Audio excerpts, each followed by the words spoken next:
Ladies and gentlemen, you're listening to the Mackay T Podcast. Here are your hosts, Ryan Mackay and T Davis.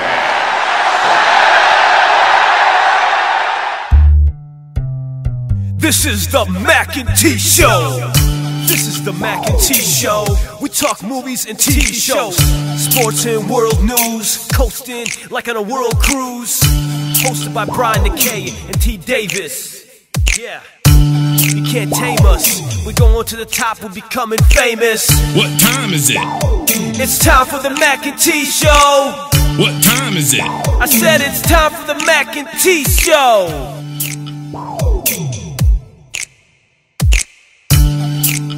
Welcome back to the Mackay T Show podcast. T, I don't know about your bracket, but I think all the rest of America's bracket is completely busted after the first two rounds. I would be hard pressed to find anybody that Bill Gates gonna have to get at $1 million a year for the rest of their life to. Because not Bill Gates, Warren Buffett. Buffett. Mm-hmm. Because it all started when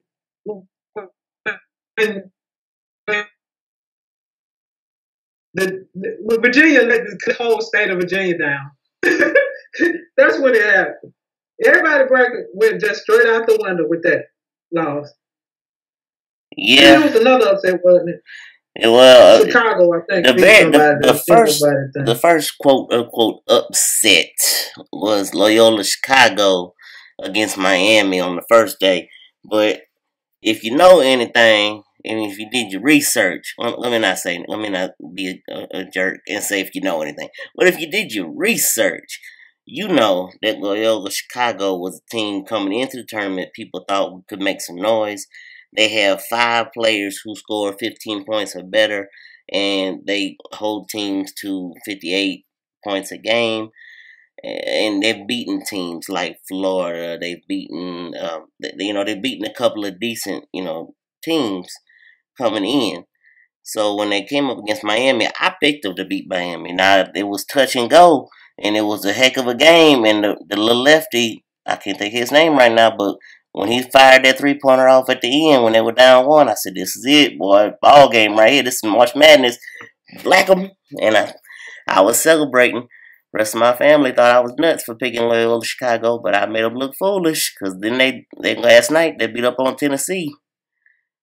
Well, I ain't even picked no bracket, but I'm going with Nevada because that's my brother's school. And he been proud, Lord. That's the first time, he had a reason to cheer for the... What are they, Nevada? A Wolfpack. The Pack, yeah. So, come on, Wolfpack. You the only thing I have left on this bracket because I knew Florida was so inconsistent. I didn't expect them to do much of nothing. Oh, they had a chance, T. They had a chance. And Chioza, is he a senior? Yeah, Cheesy gone. I hate it because that sucker is smart. I love him. I love the way he plays. And he held it together right there at the end with that last possession. And it ain't his fault that they had 2 different shots at it and didn't make it. They had a chance to tie it. Had 2 good looks that he set up for them. And they just couldn't get it done. But they're so inconsistent, it's not surprising. Well, Friday night is when history was made on the men's side. And I'm going to keep stressing this. Shame on you, Virginia. Go ahead. I'm going to keep stressing on the men's side because it seems like everybody in the country that is talking about this has forgotten this already has happened on the women's side back in 1999 when Harvard beat Stanford. But on the men's side, first ever 16 seed. That's when they had the girl that went to the WNBA that we ain't heard from since. Yeah. Okay, go ahead. Yeah. Sorry. But yeah, 16 seed UMBC, that's University of Maryland, Baltimore County, for anyone who does not know at this point. This defeated the University of Virginia, the number 1 overall seed in the tournament, 74-54. And the kid, oh gosh, I've been practicing the boy's name all weekend, and now here come Monday morning, I can't think of it, from UMBC. But he's their leading scorer. He was kind of like the star of the game. The story afterwards was what got me. They're talking about him going on, and a reporter had gotten up in the stands and found his parents. And his parents, where do you think they went to college? Virginia. University of Virginia. His daddy played football, and I believe his mother played another sport. I can't remember which. But yeah, they're University of Virginia grads. That's so sad. Oh, yeah. So that was very interesting. But yeah, back to Loyola Chicago. I forgot to mention the true star of the tournament, who's not even taking a shot. And that's Loyola Chicago's chaplain, Sister Jean. She has become an internet sensation. She's a 98-year-old chaplain. She has been to every game. They have flown her out with them, and I'm sure she'll be at the South Regional Finals of the Sweet 16. Better keep up with them. She's right there, and I mean, she's golden. They go and interview her in the middle of the game, and it's hilarious. Better sit over there and pray. Y'all better keep them. But as the bracket stands right now, the South Region Sweet 16 has Kansas State and Kentucky matching up, and then Loyola Chicago and Nevada. And let me just say, now while I'm proud of Loyola Chicago, and I know, for family reasons, you are proud of Nevada, Kentucky, which is now playing like the Kentucky everybody thought they would be, they have probably the easiest road to the Final Four. With, Kansas State, their first matchup, and then possible Loyola Chicago or Nevada in the Elite Eight. Let's see, on the west side, we got Florida State and Gonzaga against Michigan, who survived on a last-second three-pointer to win the game Saturday night against Houston. And Texas A&M is who they'll match up against, who, if my bracket was not, busted by Sunday morning, by the end of Sunday evening, it was completely shattered when Texas A&M just beat the brakes off my Tar Heels. And I don't even think UNC left the hotel that day. They played that awful the entire game. Yeah, it was a lot of that going around because it really wasn't no upset with UMBC because they won by 20. Like, it wasn't like they... No, they dominated the entire game. So, I don't even know if that was an upset. I mean, we all know what, it was an upset because they beat them, but I was like, they didn't barely win, and they killed them. Right. East bracket will be Villanova and West Virginia against Texas Tech and Purdue. Boring. Yeah, it breaks my heart. I had Florida coming out the East, and I told you better than that. You did. So yeah, and then down in the Midwest, they were so inconsistent, Brian. I knew. Probably thinking they were going to run. They were so inconsistent. I didn't think they had a 4 or 5 game win streak in them. They just were so inconsistent. Yeah, I just was hoping that, tournament time would come and they would all, figure it out. But, and down in the Midwest, we have Kansas and Clemson against Duke and Syracuse, who is still alive after playing in the play-in game. Still alive. They beat Michigan State yesterday. I don't think Syracuse was given. They shouldn't have had to play in. They were a solid little team. And that zone always gonna give people problems that can't shoot. Yeah, you get against a zone like that, and I mean he has his own. I mean, he's always had his own way of doing things. That's Jim Boeheim. I mean, at the end of the game yesterday, it took about 25-30 minutes to play that last minute and a half because he was playing the percentages, and his player just fouled. They were up 3. He fouled, so Michigan State couldn't get a chance at a 3. So that's the best thing, especially you see what's been happening. You better do it. Yeah. So all that being said, you ready to do our Sweet 16 Final Four predictions? Oh Lord, I got Kentucky and Nevada playing. I got Michigan and Gonzaga, Duke, Kansas, Texas Tech, and Villanova. then I'm just gonna just roll the dice. I ain't seen Nevada. Do they have any bigs?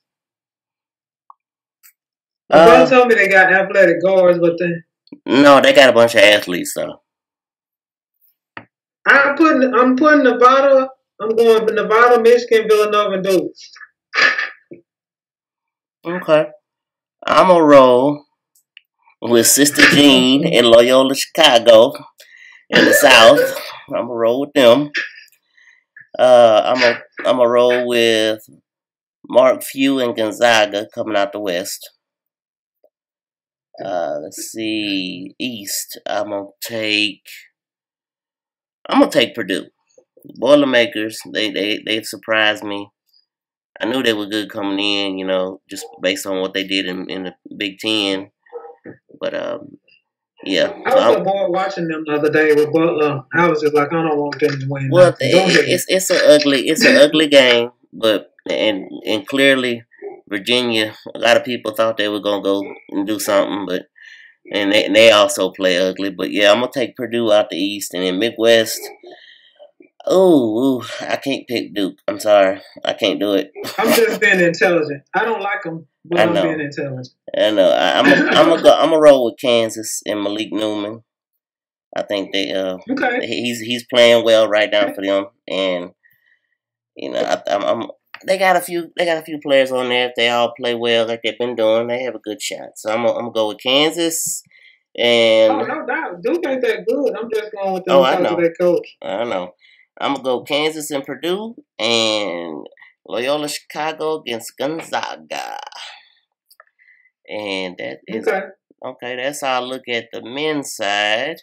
So on to the women, who still have a couple more games to go to finish up the second round tonight. But so far, the big stories in the tournament.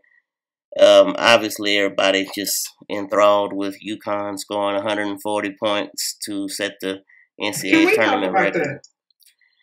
Go ahead. Why, people? Why would you? I mean, I know you can't tell your kids not to score, and he probably was deep into his bench. But that ain't sportsmanlike. I feel like he'd just be like, all right, I need 6 or 7 passes before we even attempt to score. Because it ain't like you're not going to be able to do it with the shot clock. But I'm not a fan of I ain't saying don't score, but that's ridiculous. I mean, he had 94 points at halftime. And going into the third quarter, I think his starters played maybe the first 2 minutes. And then he had his last 5 in from that point on through the game. But it's just, and you know, those last 5, they don't get to play much. I mean, he could have had them play the second quarter home. They still probably would have beat them handily, but maybe not by 60 or 70 or 100 or whatever was craziness. I can't. Yeah, but so that was the big storyline, and you know, ESPN just ate that up, and I almost wish they wouldn't, because it's like there's so many other good stories going on the women's side that you can talk about. That, you know, why focused on that? But so anyway, South Carolina punched their ticket to the Sweet 16 last night after beating Don Staley's alma mater, Virginia. Notre Dame. Well, UVA down again. Go ahead. Notre Dame took care of Villanova, and which was a really, really scrappy game. You know, just Villanova plays the way they play, and it aggravated some of Notre Dame's players. You could tell it was just bothering them the whole time. But Notre Dame, just having a better team, took care of that. Texas A&M beat DePaul on a last-second shot by freshman sensation Chennedy Carter, who was looking terrible. Had 5 points and was like 2 for 11 shooting in the first half, and wound up with 37, which means she had 32 points in the second half. Let's see. Last night's final game, which I tried to stay up for and caught the first half, Oregon and Minnesota. I knew it was going to be a shootout. Wound up being Oregon because, I mean, they were on their home floor, so they had that going for them. They won 101-73. But the star of the evening, I'm going to have to give Best Dressed to Marlene Stallings. Congratulations, What Marlene. She had on that red we leather. Know Marlene from somewhere, don't we? You know Marlene. Yeah, we know Marlene from somewhere. Oh yeah, we know Marlene well. She had on that red leather members only. Not really. Real clean. Okay, go ahead, I'm done. Real clean. I'm joking, people. I'm joking. I love Marlene. That was a beautiful jacket, and she was rocking it. But she's always coming with the fashion. So that's always a joke between me and her fashion. So NC State on the Kansas City bracket side, NC State defeated Maryland, which put NC State in the Sweet 16 first time I believe since 2009. Back when KL was still there. But Westmore has him rolling. He's from UT Chattanooga. He's got things going there again at NC State. Let's see, Louisville is back in the Sweet 16, number 1 seed out of Lexington bracket. Oregon State defeated Tennessee, first loss on their home floor, the NCAA tournament for Tennessee.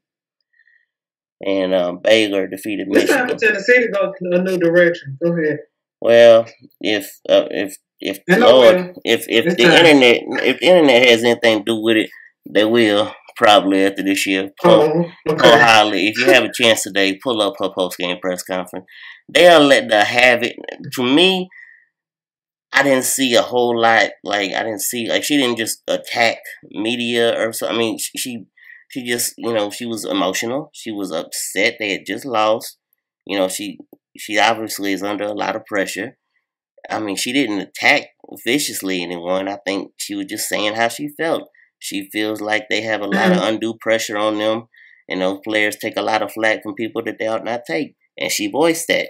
But anyway, I implore everyone to go and check out her post-game press conference if you have time today, and you decide for yourself. But still to play this evening. To punch their take to the Sweet 16 for the women's side. We got Mississippi State and Oklahoma State, UCLA and Creighton, Arizona State and Texas, Stanford, Florida Gulf Coast, which is Florida Gulf Coast is kind of becoming the men's Gonzaga. Florida Gulf Coast for that is for the women is like that. I mean, the coach has been there. Carl Schminsko has been there since. It's been there for a long time now, kind of like Mark Few. You wonder when he's going to take a bigger job, and he just never has. He's stayed there, and they've always been successful. So I think they're going to turn into the new Gonzaga. It's going to be fashionable to go to Florida Gulf Coast for long. Central Michigan, another team that is always making noise, and they defeated LSU in the first round. They'll play Ohio State, and I think they have a good chance to beat them. That's a game I'm interested in seeing.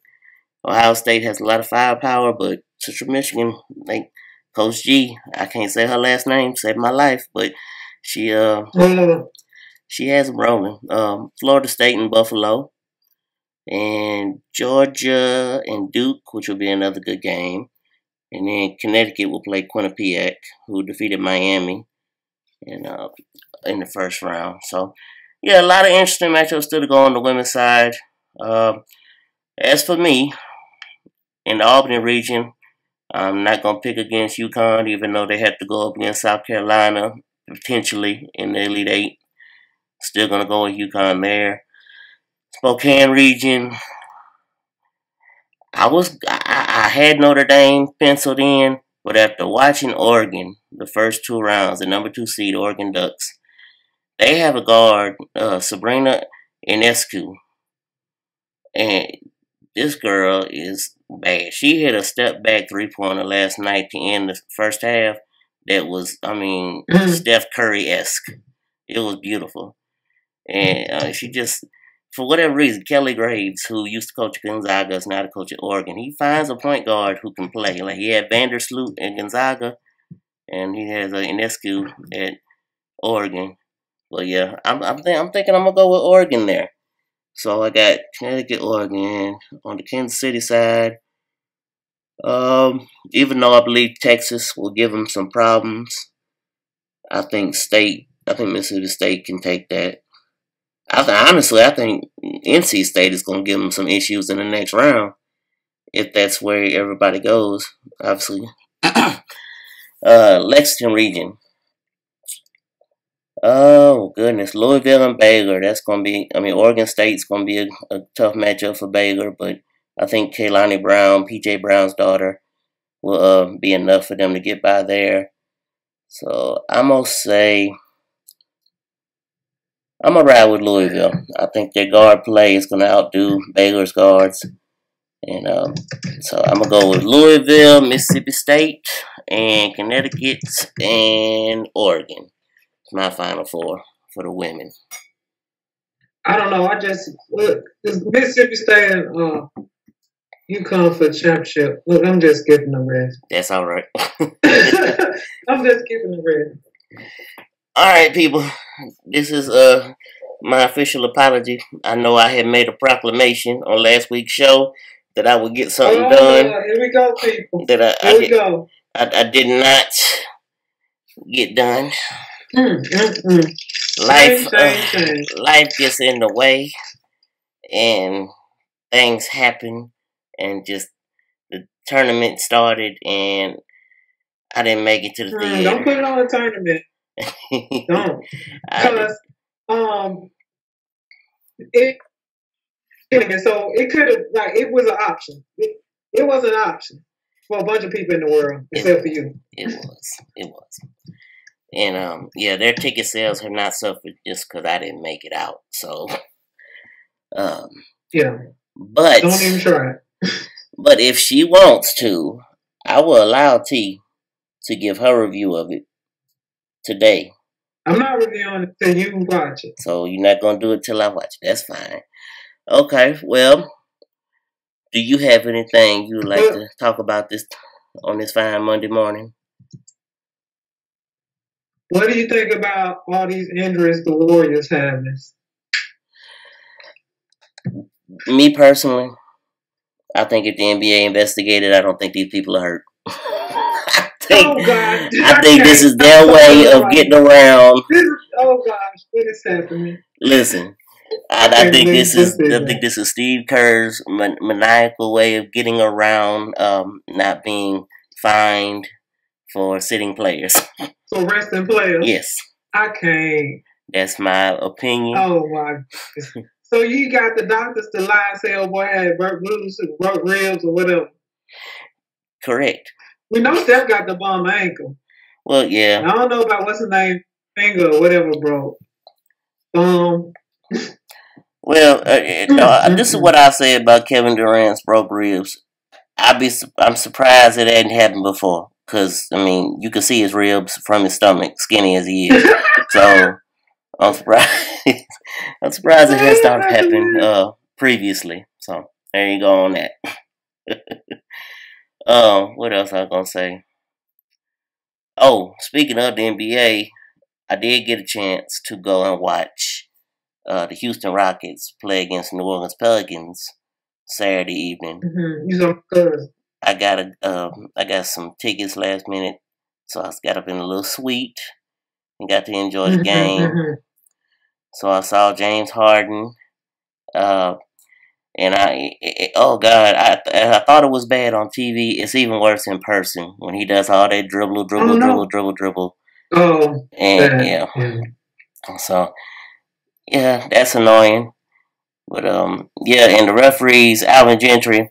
If I had the money, I would pay your fine for you because I'm right there with you. That was awful. The way 2 or 3 possessions in a row, they called a foul on whoever was guarding James Harden. I think it was Drew Holiday a couple times.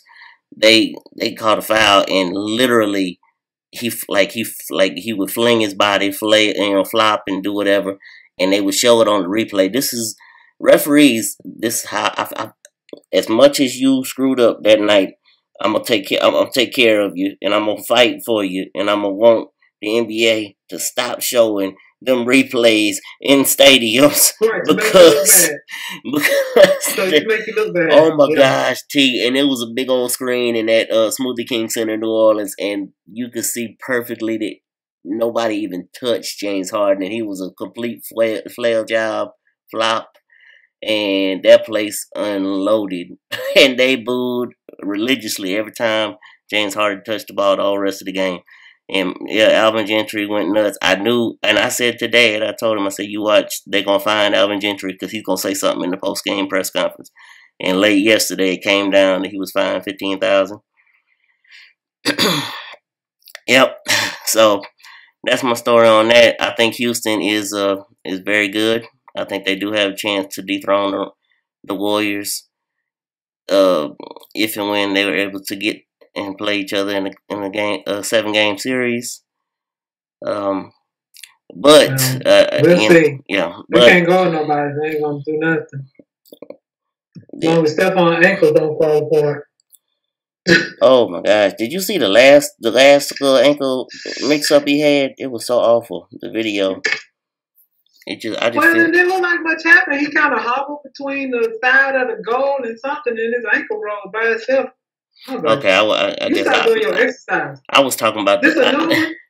No, I was talking about the one before that. I forgot about that one. I was talking about the one before that where he was on the side by the timeline, and his ankle just rolled over on him. So, yeah, I saw that. Ooh. And I think he haven't been doing his exercises that he had to do to strengthen them. Mm-hmm. And since he hadn't had any problems, he stopped doing his ABCs and all that other stuff, and now it's coming back. Yeah. Because it don't make sense that for that 3-year period or something they were fine after he had all them whatever exercises he was doing. He must have stopped because they was like, oh, they fine. I hadn't had no problems, and now they all acting up again. Good luck with that. Yeah. So while you out here trying to buy the Carolina Panthers, you better go get your ankles, do your work on your ankles. Yeah, leave Diddy and him and his group alone. Tell him you in and tell him how much you got to put in and go and do your exercise. One other thing I wanted to say, we didn't get. I don't know that it even happened before last week's show. I think it happened afterwards. I can't remember at this point. But the men's basketball job at Ole Miss. Do what? You know. I know. It's bad. It's bad. But the Ole Miss men's job was filled. Kermit Davis out of Middle Tennessee State. Mississippi State. Yeah, your cousin Kermit. Him having a lot of Mississippi ties, played at Mississippi State. His daddy coached at Mississippi State. So it'll be interesting to see how he does there. I think it's everything I read, everything I hear about him. I mean, they say it's a slam dunk hire, but we'll have to wait and see. And I hope he does well there. The women's job is yet to be filled. I know. Okay, you said Mississippi State. You mean Middle Tennessee? He coaches in Middle Tennessee, but he played and his daddy coached for a long time in Mississippi State. Oh, okay. Because I was like, huh? Okay. Right, and the women's job has yet to be filled. I cannot. I've been asked not to comment, but I know of a couple people that have interviewed, and so I will not say who, but I will say that. Okay, so I'll say this. I hope they make a good choice with somebody whose name on the building. They might not even be applying. Go ahead. Yeah. We'll talk about it after Al. But I do know of two people, and either one of those would be great, and I'll be very, very happy with the direction of programming. Either one of those are named the head coach, but no, I trust that Ross Bjork and Lynette Johnson will do a solid there. I don't know that I trust them because I didn't trust this hire, but they didn't ask me. Well, I think they've seen that it just hasn't gone. They've seen the error of their way. Yeah, I think they've seen that they know it has not been well in the last couple hires, and so we will see where they go from there. But yeah, we're men and women. First. Do other people have a job now, Martin? Do what? You know the cheating situation scandal. The guy that never even really coached. Then he go to high school and said college coaching was getting paid too much anyway. And yeah, he's do they coaching still? He's a high school boys coach. Oh, okay. Yeah, so he's there. He's coaching there. I don't know what the rest of them are doing.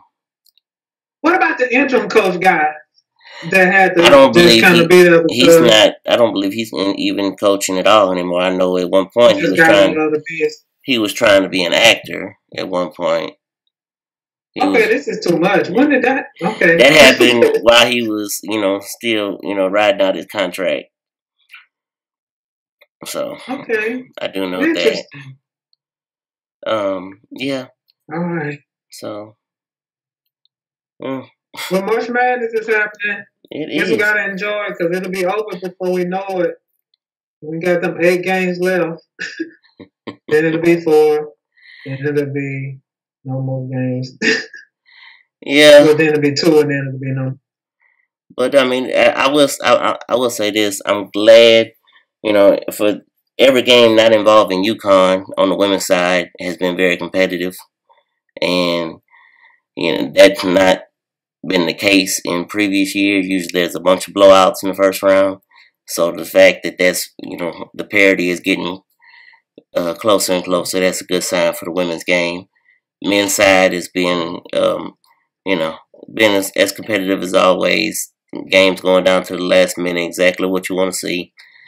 So hopefully they both keep it up because I've enjoyed myself so far. Can I have one more sidebar? You can. Are they bringing shorts back? I don't know.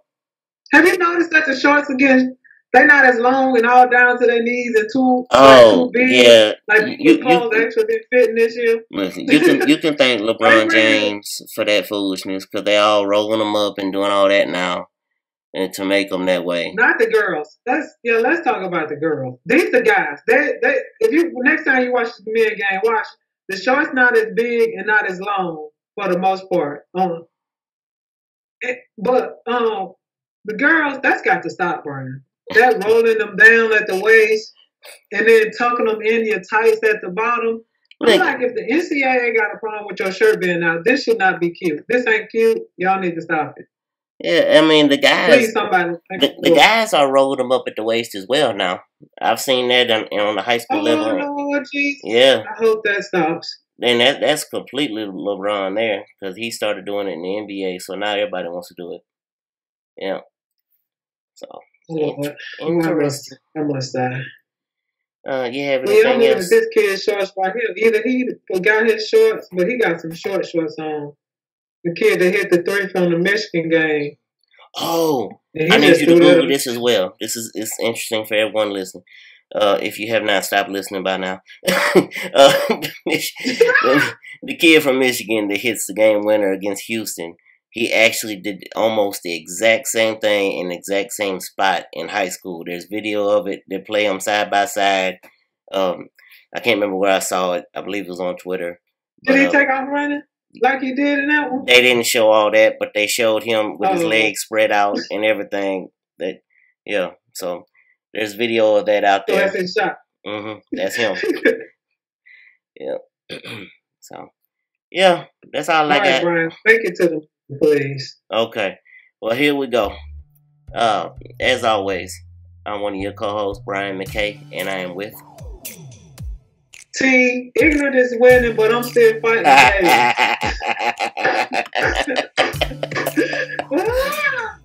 And that's inside information that y'all will never know. But enjoy the laughter because it is funny. Ignorance is winning. Oh.